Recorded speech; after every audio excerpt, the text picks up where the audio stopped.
ভেঙেছি আর হাত পরে আসছে চৌধুরীর আভিজাত। দাদা তুমি তো শুধু ভেঙেই যাচ্ছ, করতে পারবে কি? তুই আমার কাছে মাথা গলার না করলে বল তুমি কেন বলছো দাদা? কেন বলবো না? ওকে বারবার করে আমি বললাম যে ঝিলিকের সঙ্গে তলাশকে বেশি মেলামেশা করতে দিস না। আছে না শুনে তুই ঝিলিক আর তলাশকে ছেড়ে দিয়ে ওই চাপা চাপা আছে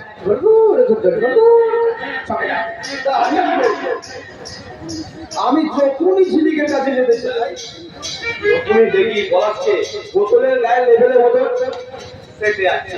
আর তখনই তুমি ঘুটুর করে চাপার সঙ্গে চলে যাও। কি করবো? একজন তো কাউকে যায় দাদা। আরে বাবা নেই মামার থেকে। মামা মামাও তো অনেক ভালো। আমার কোনো মামার দরকার নেই বন্ধুগণ। আমার দরকার ওই মামার সম্পত্তিটা। যা করি হোক ওই ছেলেকে বিয়ে করতেই হবে। আরে শালা তুমি কি পাল্টি মারলে দাদা? তো সেদিন বললে আমার আর চাপা সম্পর্কটা তুমি মেনে নিয়েছি। ওরা তোর বউকে সামনে ছিল বলে বলেছিলাম আরে চাপাকে বিয়ে করতে কি পাবি কি বলতো? শুধু লাভ ডাক্তার। কিন্তু ঝিলিককে বিয়ে করলে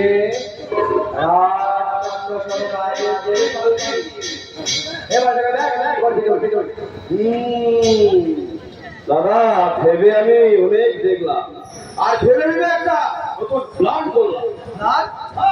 কি আচ্ছা মনে করো আমার সঙ্গে ঝিলিকের বিয়েটা হলো না, অথচ চৌধুরী বাড়ির সমস্ত সম্পত্তির মালিকটা হলো। এটা কি রকম হতে দাদা? সেটা খুব ভালো হয় রে ভাই, সেটা খুব ভালো। প্ল্যানটা কি তো তোমারটা কি তো টাকা শুধু পয়সা।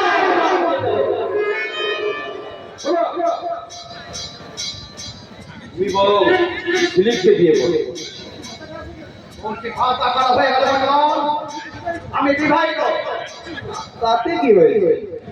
আর বিবাহিত দিয়ে বৌদিকে ঘুম ঘুরিয়ে দাও, তারপর তারপর সম্পত্তির জন্য বিয়ে করবে।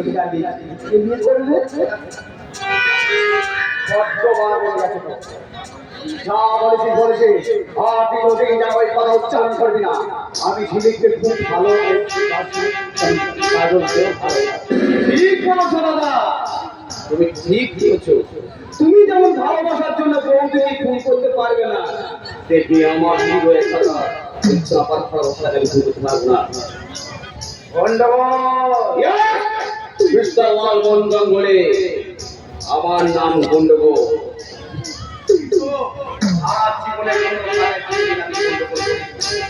তুমি যদি আমার ভালোবাসাকে খুন করতে চাও, আরে ভিডিও ক্যামেরা তোমার বাপের বিয়েটা দেখিয়ে দিয়ে এমন গন্ডগোল পাঠিয়ে দেবো, তখন বলছে সব গন্ডগোল মারটা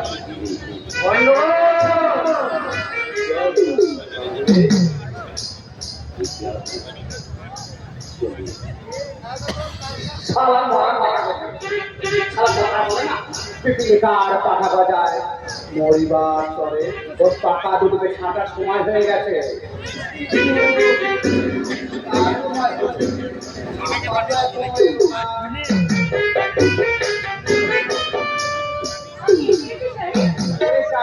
এসো এসো, আমি তোমার জন্যই তো অপেক্ষা করছি। দাদার মুখে শুনলাম আপনি নাকি আমাকে ডেকে পাঠিয়েছেন। হ্যাঁ তোমার সঙ্গে আমার খুব দরকারি কথা আছে। ঠিক আছে তাড়াতাড়ি বলুন, আমার অনেক কাজ আছে, আমি খুব ব্যস্ত। এই তো এলে, এত তাড়াতাড়ি বললে কি করে হয়? আর বললেই তো চলা যায় না চাপা। মামা মামা তুমি বাড়ি যাবে না কি? ঠিক আছে।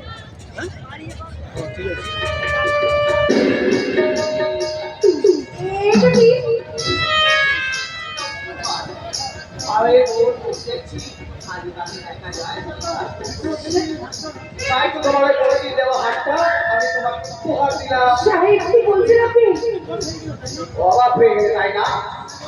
এর তো আরো অবাক হয়ে যাবে যখন এই পরের কথাটা তোমাকে আমি বলবো। পরের কথা কি সাহেব?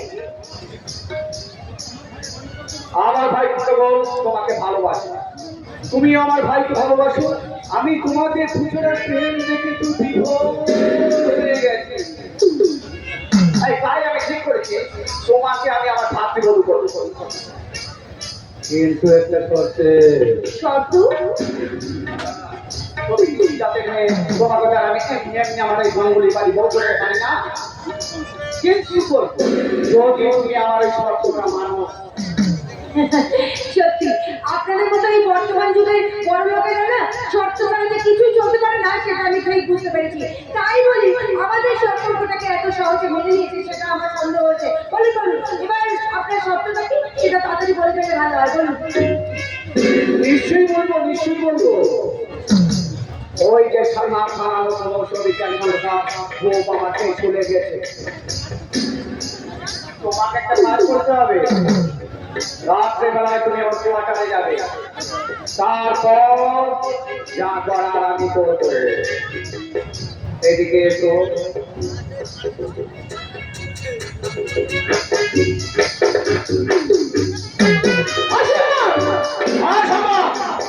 চিন্তাচারি করতে পারবে না।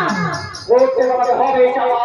এই যে লালমোহন গাঙ্গুলি, এই নিচু জাতের মেয়ে চাপাকে একেবারে উঁচু স্বরে কথা বলবে না।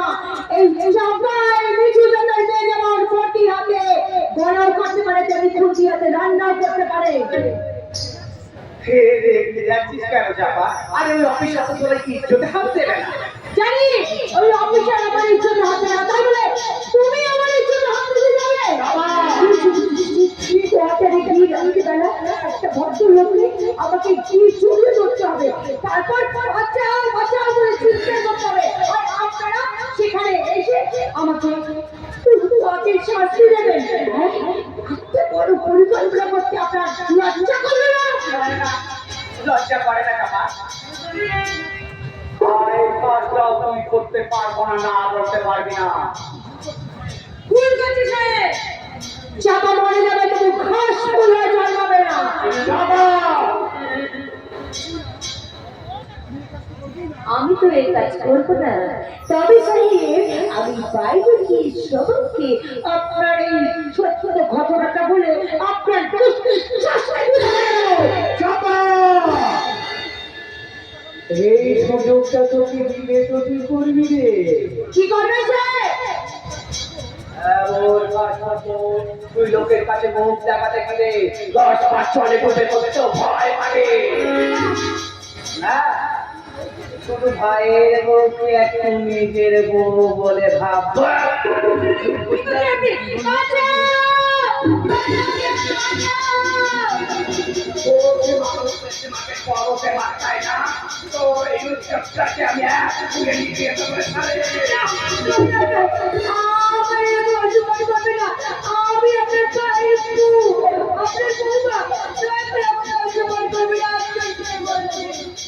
কেউ আসবে না, কেউ আসবে না। আর খবর থেকে অনেক দূরে আমার এই বাগান বাড়ি, তোর আওয়াজ আরো কান পর্যন্ত পৌঁছাবে না চাপা।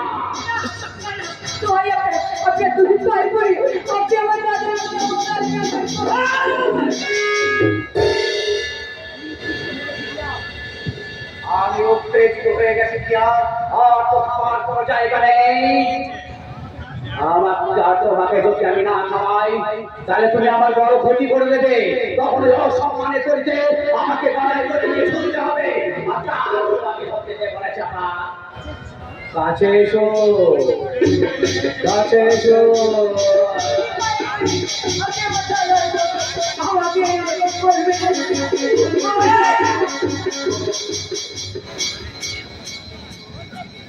তারা মানে জানিস ওই তারা সত্যের মূল্যায়ন করতে পারি। দাদা বোনের সম্পর্কের মধ্যে কি হয়েছে জানিস না? জানিস না ওই একটা গাব আমার মতো জানোয়ারকে হারিয়ে দিয়েছে। ওই সব চাপা আমার যে কোনো বন্ধু নেই চাপা। আমার তো ইচ্ছা করে ভাই ফোটার দিনকেও আমার সবাই ফোটা দিয়ে বলুন ভাইয়ের সবাই দিলাম ফোটা, জমির দুয়ারে পড়ল ফোটা। আমার তো ইচ্ছা করে রাখি পূর্ণিমার দিকে ওই হাতে রাখি করিয়ে বলুন দাদা। আমি তোমাকে রাখি বেড়াবো দাদা, ওই রাতে আমি নিজে রাতে তোমার কপালে ভাই ফোটা দিয়ে বলছি দাদা। এ আমার ছোট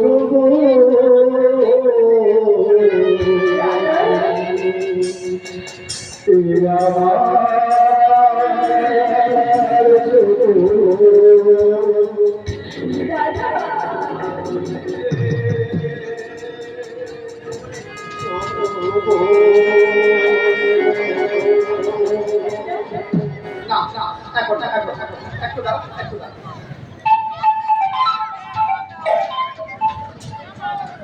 হ্যাঁ ভীমা,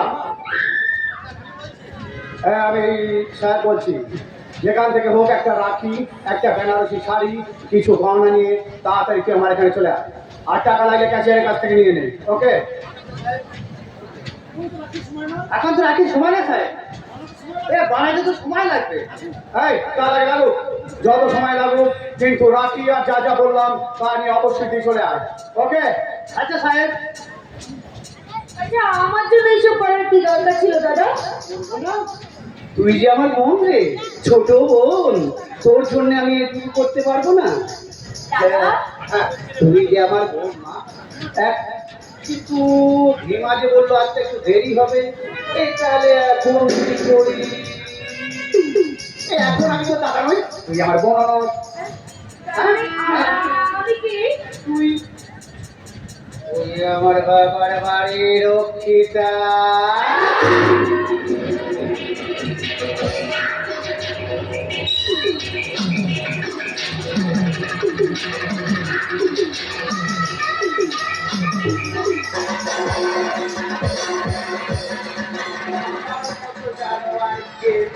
দাদা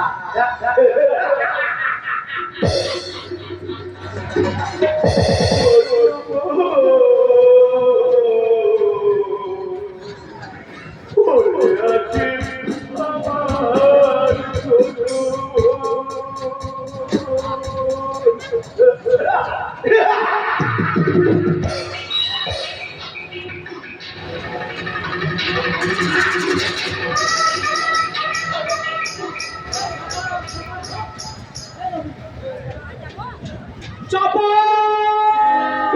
চাপা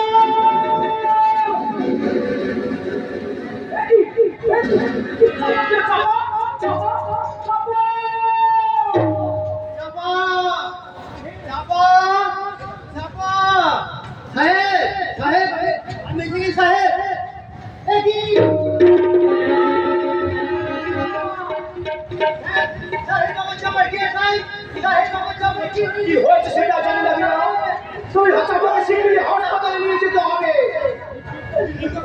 কিন্তু আমাকে খবর না দিলে আমি ছুটে এসে না বড়বাবুর বাড়িতে।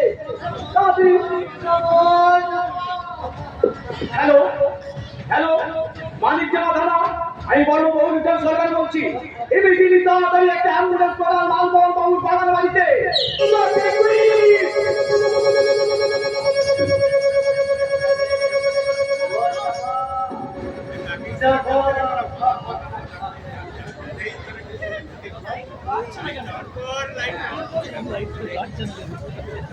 ঠিক আছে